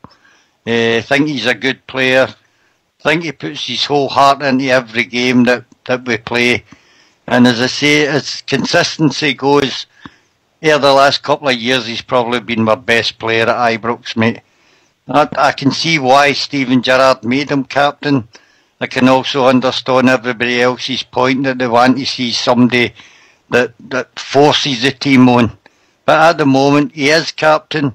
I think the only captain that everybody else would probably go for is probably McGregor because he's loyal. No loyal, that's a bad word to use. Because his previous experience at Ibrox is a better way to put it.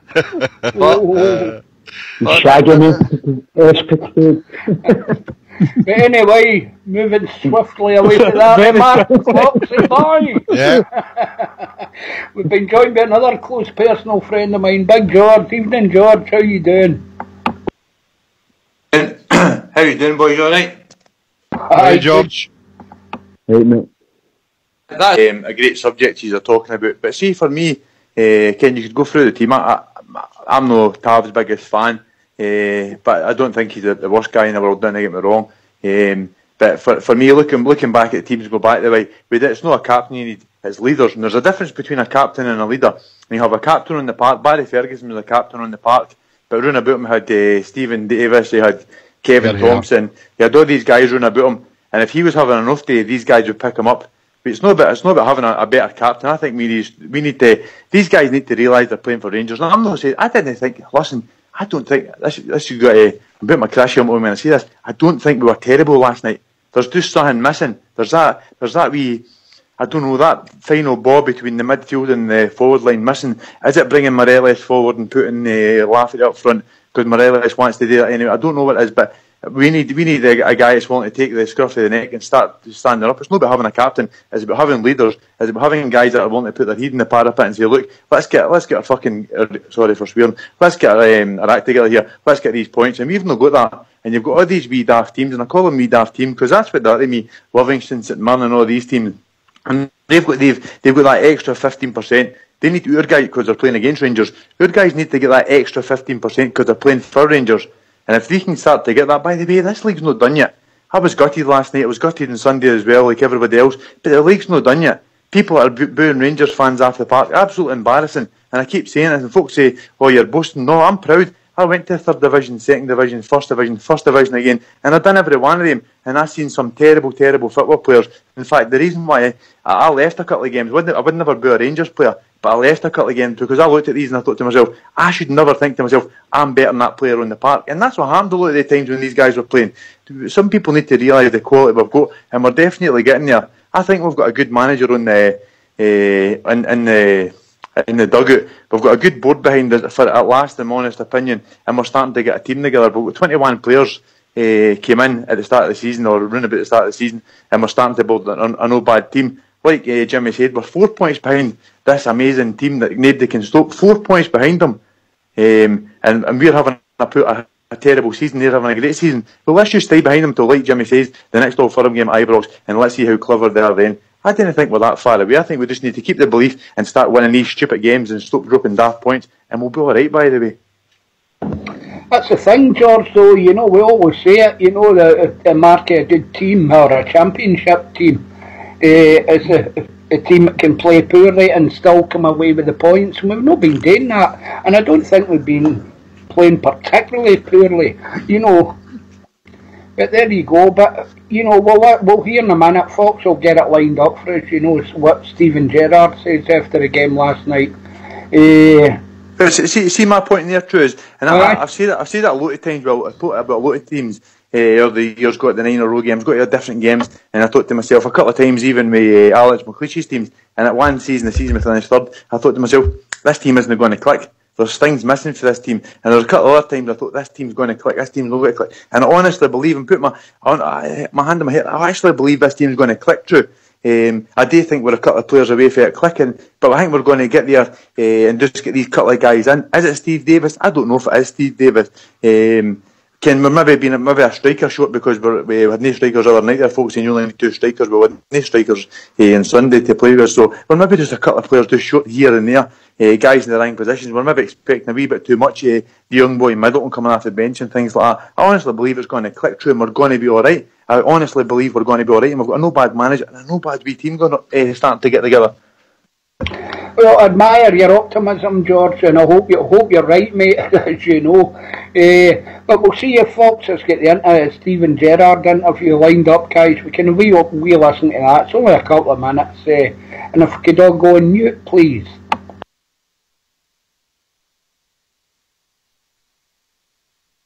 Stephen, a frustrating evening for yourself. Yeah, frustrating result. Wasn't a good performance. I thought we got ourselves in front somehow. I don't know how, but when we did, I expected us to go on from there. And I thought that would have given us a big lift, but it never. I just thought we were slow, sluggish throughout the pitch. Only probably 2-3 people really played to their maximum today. So you can't expect to beat a Steve Clarke team or a Kilmarnock team that's well drilled when you've only got 2 or 3 at it. After Sunday you demanded better. Do you not feel you got that this evening? No. Okay. No. You made 4 changes. Did that work out how you envisaged? No, it never. But I actually thought Andy Halliday gave everything he got. I thought he delivered what I wanted them to do. Tav did, and Tav's played every minute of every game. Tav's gone to the well for us, and he was excellent. So I don't think any other players can use tiredness as an excuse, but we just weren't at it. We didn't do enough to win the game. Did Kilmarnock play exactly how you expected them to come here? Yes, because they've seen the Spartak Moscow performance, and they've seen Aberdeen and seen them have success when they sit in and are disciplined and they play that block, and then the onus is on us to go and break that down, and someone to step forward to create something. We can't keep relying on Alfredo. He's the only one at the moment who really looks a goal threat for us. What have you said to your team in there? I've told them how it is. I've been honest. I've been truthful with them. That's the way I am. That's the way I've always been. But I can't protect them. I've tried. They've got to start. The men, they've got to stand up and take responsibility, because it's results like that put all of us under pressure, and that's results that are not good enough for this football club, especially at home. Will Saturday show a lot to you in terms of a reaction from this side? I wanted that tonight. So that's the disappointing and frustrating thing. You can't keep saying, the next game we want that reaction. They're playing for Rangers. 35,000 supporters went to Hampden to support the team, and they never got the money's worth, especially in the final third. And again, it's nearly packed tonight, and again we've let the supporters down. So we deserve the groans and the boos and the shouts, and we'll accept it, and we'll try and work even harder to put it right. Well, there you go, Jimmy. He's backing up what you were saying, mate. Is the honeymoon over for Steven Gerrard, Blue Shadow? I think it might be true. I think that might be, he certainly had a wake up call in the past month. Everything was going absolutely fantastic. International break happens, and for me, the team's not been the same since. Don't know what's been going on. I'm not so sure about this idea. He's given the players a warning and whatnot, and all the rest of it. If he didn't perform, we'll get somebody else in who will do the job, etc. I don't think he wants to labour that point too much. For me, I think it's like I said earlier. I think it's time now to drop the players who are not performing, and to go to players who you can rely on, who might not be the best players in the world, but you're going to get a full shift out of every game, like McCrory and Andy Halliday, Ryan Jack, Candeias, people like that. Aye, okay, mate. George, honeymoon period over for you?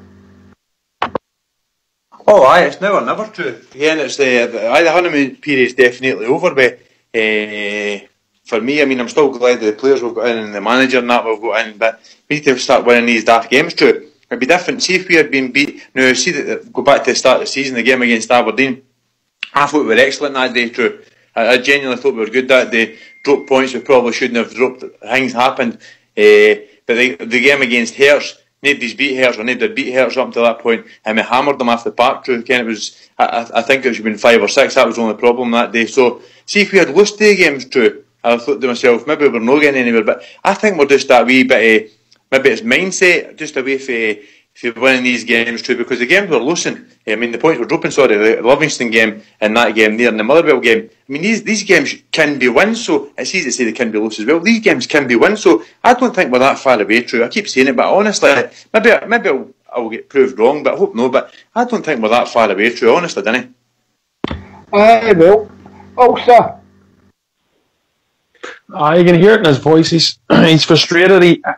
I think he knows in himself that the players can do better than what they're given at the minute. I think you can hear it in his voice, and he's expecting them to step up, and unfortunately they haven't. But George is right too. It's not as if we're getting battered and we're clinging on.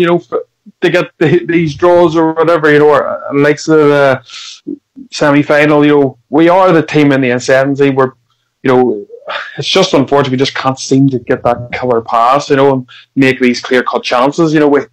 We end up leaving ourselves. We have a few shots about, but the score this side of the net and that side of the net, and the crosses isn't the greatest. But we do get ourselves in good positions at times. We just need better quality coming into the box, and I think if we add that to our game somehow, because we did have it earlier on the season, because there was games Stevie G after games was going, we were winning 4-0 and all, and he was going, well, I wanted a few more goals. That was how we were. But unfortunately, at the minute, we would do anything to try and just get a goal, 1 or 2 goals. But it'll work out eventually. I think we just have to be patient. And I know that's hard for each sport because we aren't a patient support. We demand the best, like now, tomorrow. You know what I mean? That's just the way we are. But I think we just have to be patient, stick with the team, stick with the management staff, give them our full backing, and then trust that they'll work it out and get it right eventually. And if the players at the minute who we do have ain't going to step up, then we'll have to just believe in our manager and the staff that they'll go out and get the players that will step up. Okay, mate. Bazza, what about you? Sorry, Toots, sorry, I need to get off topic here, mate. Sorry, I only take a couple of minutes, but I stay across for the Horse and Bars pub in Dalmuir in Clydebank, mate. Right. Fucking all these wee Neds are letting off fireworks. My dog, I've got an English Bull Terrier, you know what I mean? I've just had to put him in the bedroom because these wee pricks outside the Fenian pub are letting off fireworks, no? Right. Okay, mate. Right, go and mute and and go and sort your dog out, eh? Fox, what about you? Honeymoon over? Not at all, mate. As I said earlier on, I think he's going to be a good manager, Steven Gerrard, but I think he needs to set his sights on what we're doing here in Scottish football. I talked about it already, mate. He brought in good players, and it's no lack of effort for the players. I just don't think their style suits Scottish football.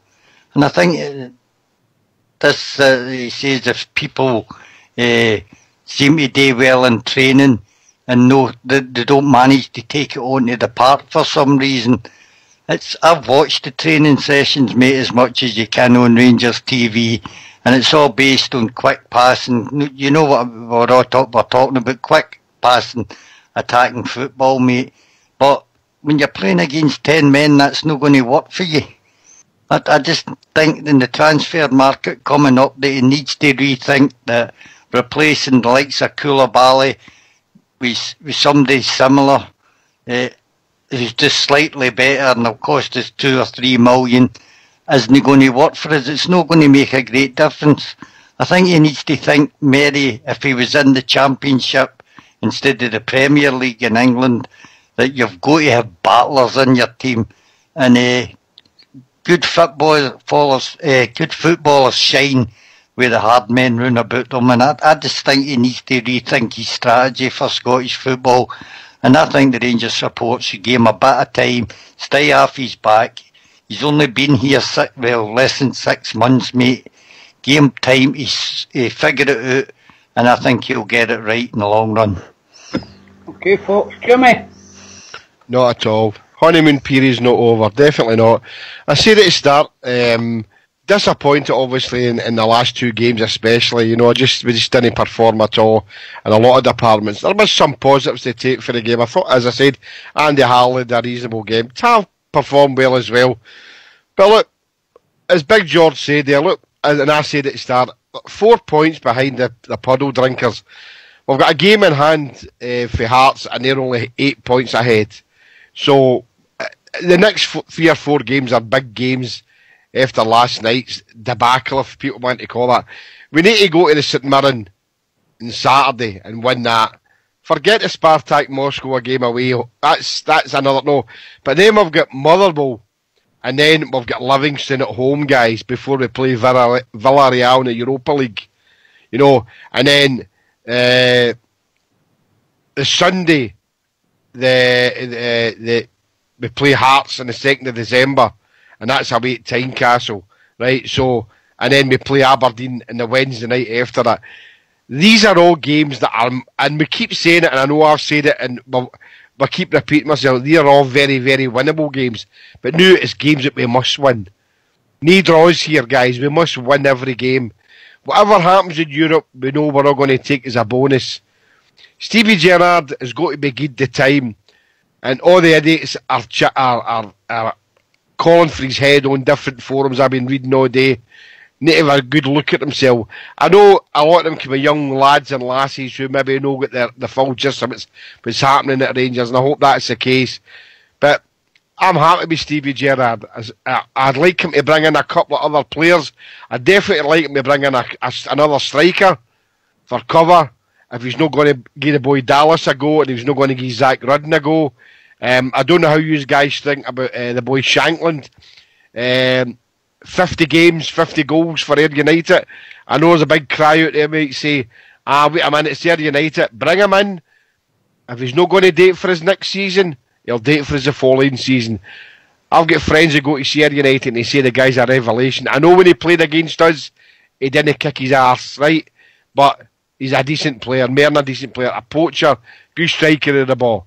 But like George said there, I'm positive, and like Fox says, we're not that too far away from being a really, really good team, because we have got a good team. We just need a couple of additions to enhance it a wee bit more. Because I don't really see anything in the Premier League now that's in par with us. And that's not looking through blue colours glasses, guys. I really don't. There's no. We're just unlucky with some of the games that we've had, and it's been my own fault, my own doing. So let's onwards and upwards. Support Stevie G, and let's see how things transgress in the next 5 or 6 Scottish games, guys. Aye, fair enough, mate. But you know, we had a young boy. What's his name? You're talking about Ayr United. Shankland. Well, you talk about that young boy. We did the same thing. We brought out, you know, same reports about Mickey Clark, and we brought him in. The boy done well for us, you know. Well, he done as well as he could, you know. But ultimately, it was too much a step up for him, I thought. But I agree with what you're saying. You know, you pick up young players and maybe playing at a lower level and all the rest of it. But I'm not sure that's what we need to do. I think I would go along the lines of what some of you have been saying. We need somebody in there that will sweat blue blood. Aye, I know. Aye, you know, to win a game, mate. Well, Fox has said you need somebody who's a blue nose. That matters to me a lot. And the boy Shanklin is a dyed-in-the-wool blue nose. He might not date next season, but for the future, right? Because Lafferty's not going to be there after 2 years. We don't know what's going to happen with Fred. So if we could get a boy like that for a couple of 100,000, true, he's worth the future. If Rangers can't afford it, because he's dying to go to Rangers, and I think, although Ian McCall doesn't want to lose him, I think reluctantly would sell him, but I think he'd only want to sell him to one team, and that'd be Rangers. So we've got to look at that long term as well. I know what you're saying about some of the players we've brought in the past, but the boy Middleton's hit it off. I know we got him for Norwich for nothing, but he's hit it off, and he will become a Rangers great, hopefully in the future. So we need to accumulate to speculate. And if we don't do it, then we could be left behind in the next 2 or 3 years. Because the academy isn't giving us the players that we need. Unfortunately, it's not happening right away for us. Because as a Rangers supporter, I'm impatient now. Stevie Gerrard's our manager. He's brought in some good players to Ibrox. And I want success. And I want success very, very soon.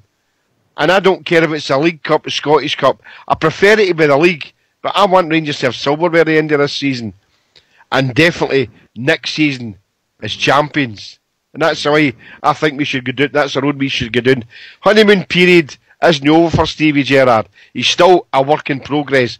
He's a new manager and we've taken a chance on him. And I think if he has a wee look at some of the players that he should bring in, right, then I think we can go further than a lot of people expect us to. They're all waiting us to fall here through.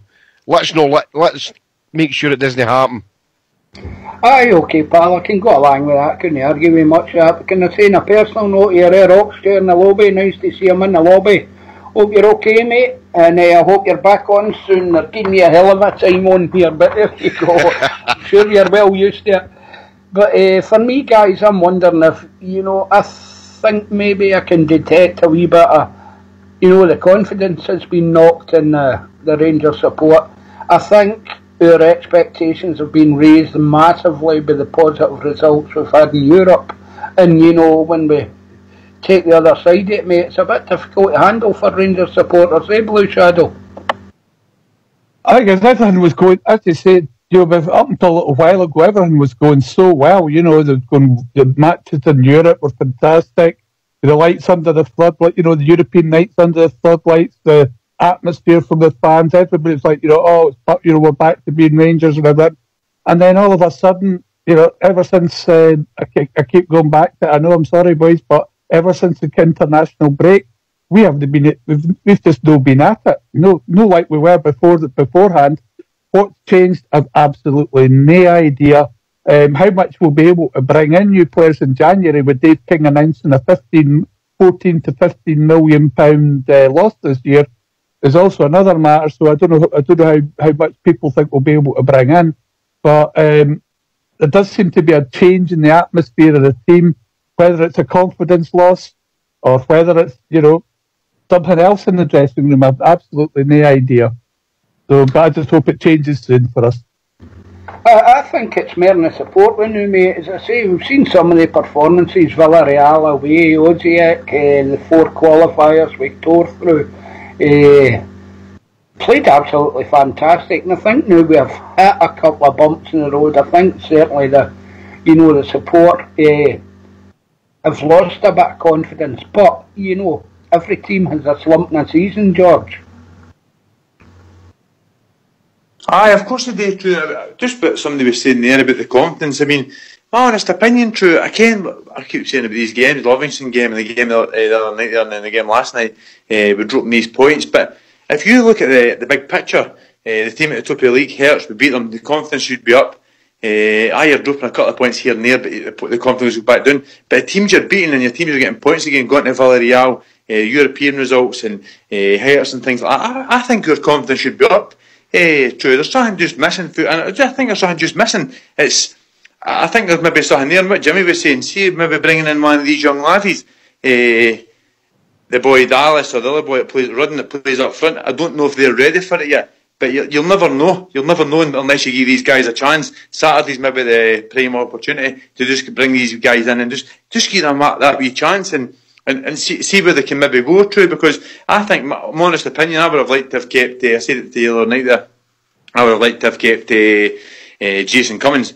I think he's the kind of guy, he's that wee swagger, he's got that wee bit of audacity about him and things like that. I think that's maybe what we would need, Ken. The scraps, the balls, and things like that. I think that's maybe what we'd probably need for a striker now, True, because we're relying on wee Alfredo and off he look like. So I think if we can maybe get one of these wee guys just to come through, maybe take a wee chance, a wee run in a team. I mean, look at wee Middleton. Wee Middleton wasn't supposed to be in the squad at the start of the season. He was registered with the reserve team, or the 21s, whatever you call them, and he's made his way in the first team. So give one of these wee guys a chance, True. Put them on the bench, because the other night there, I think we had 3 wingers and a centre half on the bench. There's no problem with putting one of these wee young laddies on and just see if we maybe get a chance. Ken, like Ross McCormick is a young laddie at one time, came on against Porto and scored the goal. And for the other ones that's done it in the past, maybe we need to take a wee chance. I'm surprised that Stephen Gerrard's not taking a chance with these guys, considering where he's actually, we'll go him to be honest, True. I think you're right, mate. I always make I wonder about the age thing. If you look back at Barry Ferguson, more recently, previously Derek Johnson, Willie Henderson, all wee boys when they come into the Rangers first team, and good Rangers first teams. Maybe that's the problem. Maybe we've not got the team round about that would support the young players, But also, do you think maybe the support's taking a bit of a knock in confidence, mate, through Europe? Well, I think you can see there's a wee bit of confidence there. As I think Blue said it more than once, it seems to be ever since after the international break. I don't know what's happened to us, but we haven't really come back the same team since then. And we were doing really well, especially after the Hearts result. I thought we were really going to kick on. Unfortunately, that just hasn't seemed to work out for us, But this is what happens. Every team has a wee bit of a slump, no matter who you are in world football. Everybody has times just results don't happen for them. Things just don't work.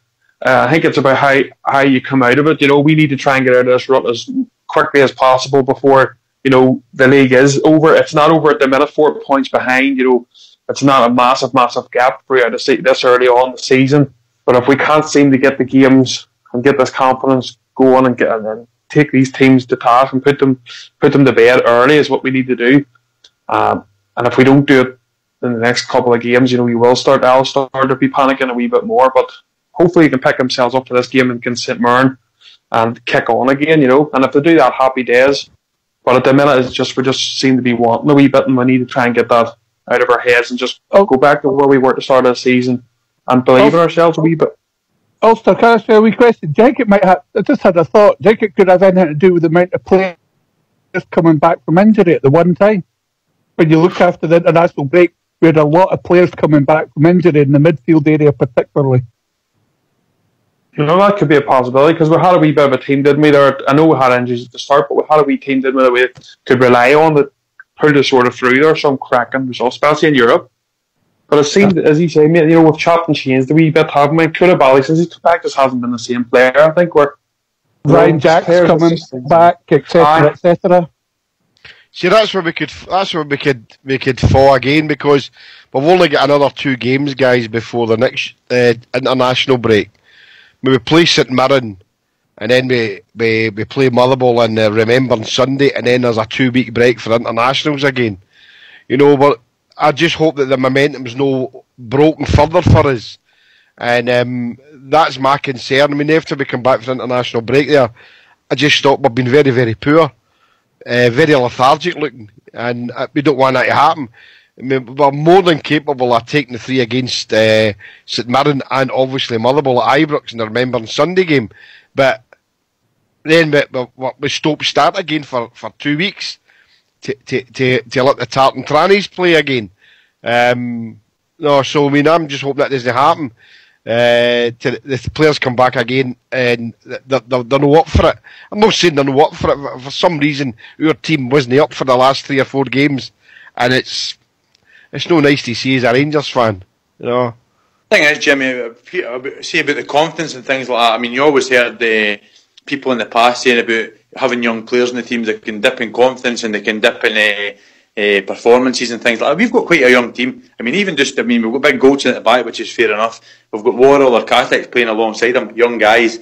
We've got in front of that, you've got Koulibaly, you've got Ryan Kent playing in front of that as well. Maybe Candice is a bit older right enough, but we've got a pretty young team, and then people forget how young Alfredo is as well, at 21, 22-year-old. So we've got quite a young team. Maybe we're just again, we've got Arfield in there and Jack as well. I'm missing the guys out there a bit older, but maybe we're just missing that wee bit of an older head in there, Jimmy, just to G these guys up, because you always get this with a young team. We heard about obviously talking about a great team, but the Man United team with all the young guys in it, they needed all the older boys running about them as well, because Ray Beckham's and all that had off games and they weren't firing on all cylinders every single game. So it's maybe not the confidence, it's maybe just a wee dip in performance, Jimmy. So maybe that's what it is really. Because Blue was asking the other night, why is it after every international? It's maybe just a training structure when they're away in international. So a lot of the guys are going to win international games with the 21s and 19s and things like that, and they're coming back and things are happening at Ibrox at their Kent. It's maybe just something along the lines like that. But it's not just that, George. What if you remember that Stevie G gave them a week off at the international. See the players that were on international duty, he gave them a week off. They weren't training. It was light duties they were on, basically. They weren't these guys should be in training every day. If you're not called up for international duty, then you should be in training every day. You're a professional. You know, God almighty, I mean, you've only got to play 2 or 3 games a week. I mean, try crawling down a Solom for 10 years, try to put new pipes up and I'm talking about my own experience. I just can't get it in my head that these guys can't play 3 games a week, whether it's international football or no. And with about an older head, and that's where I think Alan McGregor comes into that aspect. You know, although Tav's our most experienced player in the SPFL as the current captain, but with McGregor getting away and coming back again, he's the most experienced player we've got, and he should be giving him a kick up the arse and telling him what it means to play for Rangers. And I just hope that when we come back for the international break again, and I hope he learns his mistakes and doesn't give them any time off and tells them that they're still in for full training for the 2 weeks when whoever the other guys are away playing for. Because we need to get this sorted, it needs to be sorted now, because it can go down the hole very quickly for us, George. We all know that. Because if we don't win up until December, regardless of what the Puddle Drinkers do, whether they win, lose or draw, doesn't matter to me. I tried to say that to a guy last night, it doesn't matter to me. As long as we keep winning, and then we'll see what happens in December the 29th when they come to our place.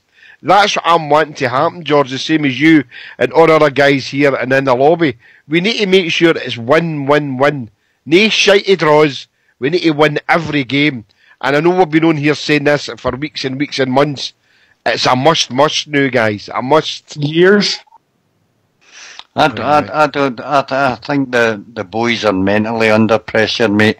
We've got a team there, and if you looked at it, apart from the goalkeeper last night, John Flanagan hasn't played much in the last couple of years till he came to Rangers. Worrell's the same, Connor Golson's the same, Koulibaly's the same, Andy Halliday's the same, Brian Kent's the same. Some of these boys have played more first-team football for Rangers in the 5 months or some of them have been here than they have in their professional career. I think a lot of them are struggling with the mental side of the game, to be honest with you. When they were fresh at the start of the season, when we were doing well, full of enthusiasm, we were shutting teams down right for the off, playing exciting football. I think the pressure on them now is beginning to show. And maybe they do need some time off. I know that sounds a strange thing to say, but I think some of them are mentally tired.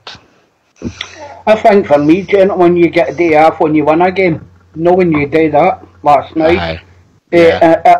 Football's a tough game, folks. And I think even to make it into a Rangers jersey, you've got to have a mental toughness to get that far in the game for me, mate.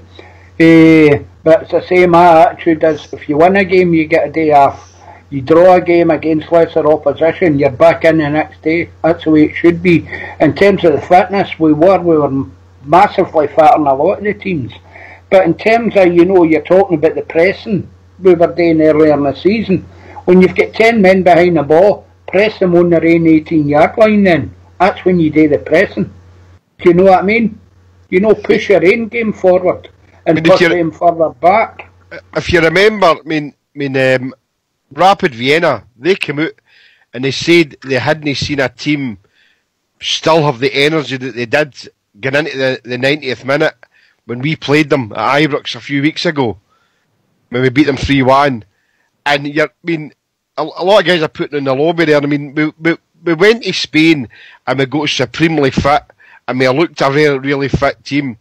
And I can agree with what Fox is saying to a point there about young boys and that. They've never played first team football as much as they are now. And I can understand that. But you play for Rangers.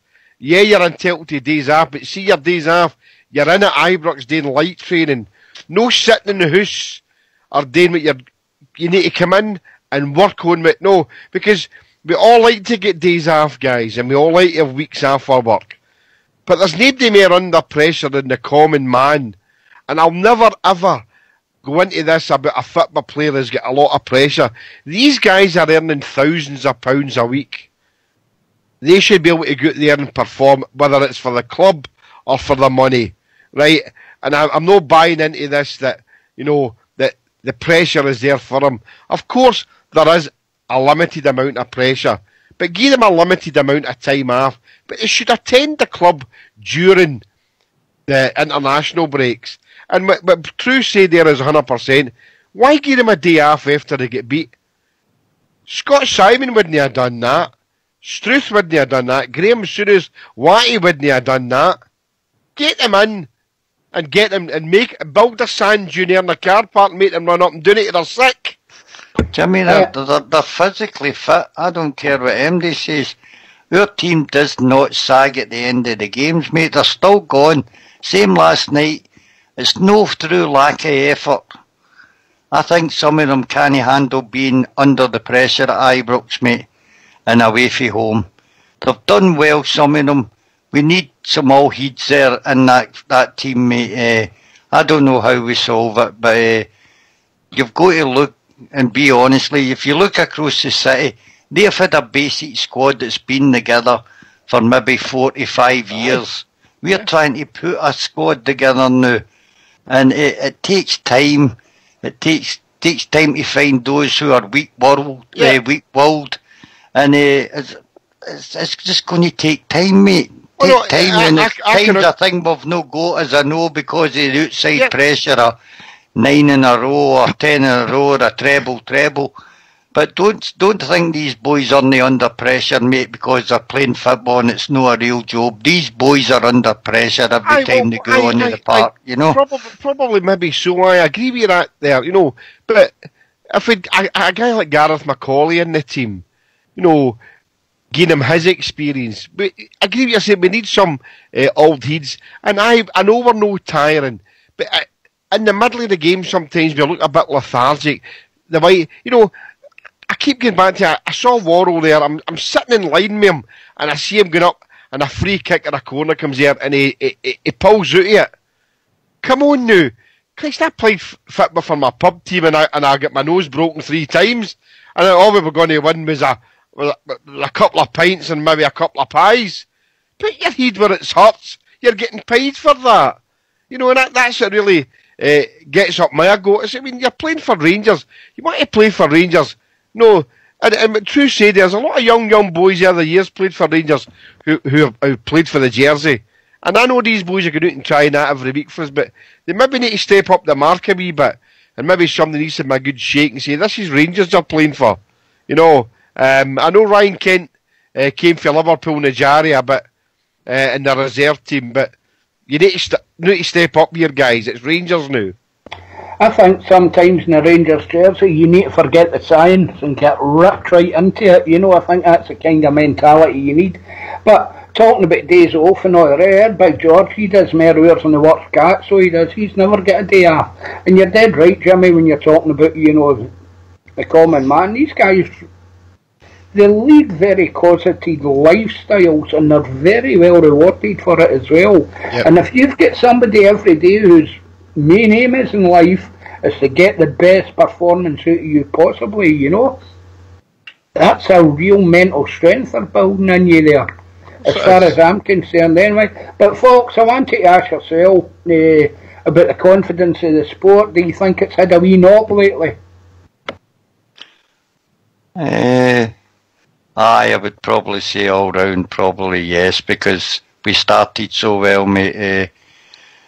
It's just a wee dip we're in the now. Let's hope we can get out it through. And Rangers supporters have always been the most critical. I mean, God, we used to find faults with Gascoigne and Loudrop, mate, and things like that, you know. Aye, it's a wee dip we're in, and sometimes you do get a wee bit upset when you're sitting watching it. But we've seen it all before, mate, and eventually we get it right, and I don't doubt that we'll get it right eventually again. Yourself, Jimmy? I was disappointed with the reaction of some of the fans, especially some of the guys that I became friends with. I don't want to fall out with them, you know. I mean, a couple of them are a wee bit younger than me, and other ones are half my age, and I get really annoyed too, you know. As Fox says, it'll come a game for us. I mean, I'm impatient now, you know, but we've got. I just get, and I know there's a few listening to us here and that, but please get behind the team, you know. But the times will get even better than what we've had the last 7 years, and we're only 4 points behind the puddle drinkers. So come on, guys, get behind the team and get your finger out, and you're supporting as well, and it's great to see. But keep the negativity for going home and kicking the dug or something, but don't be kicking the Rangers. Oh dear, an animal lover, I know. Yeah. But anyway, guys, we've come to that time of night again. It's been a fascinating conversation. It's always interesting to hear so many opinions. I would like to thank Bazza for calling in the night again, and it was nice to hear from Dutchie. As usual, thank you to Big Ulster, Poor George, and Blue Shadow. You've been a great help this week. Absolutely brilliant, mate. Thanks very much for that. And our Fox, of course, doing the technical stuff. He also sorted out my sound problems. The buzzing's gone, I hope you've noticed, earlier on this evening. So thanks very much, guys, for calling in and taking part tonight. I'd like to thank everybody that's listening on YouTube, everybody in the lobby, and everybody listening on Twitter. We'll be back on air tomorrow night at 9 o'clock. This has been Rangers Radio. Good night, everybody.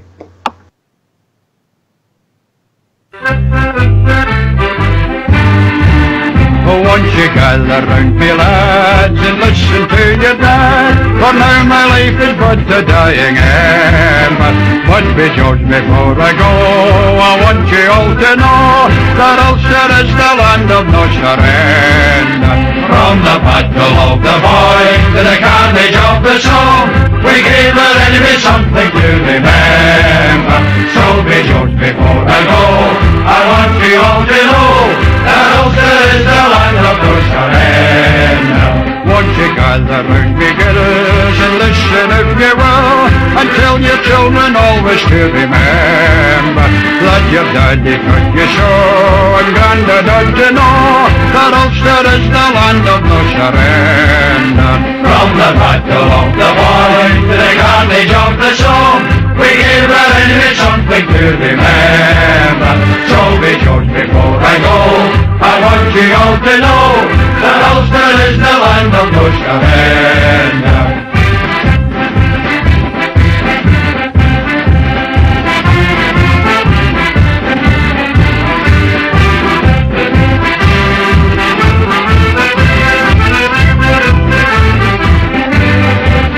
Oh, won't you clasp my hand, my dear, my final words you'll hear.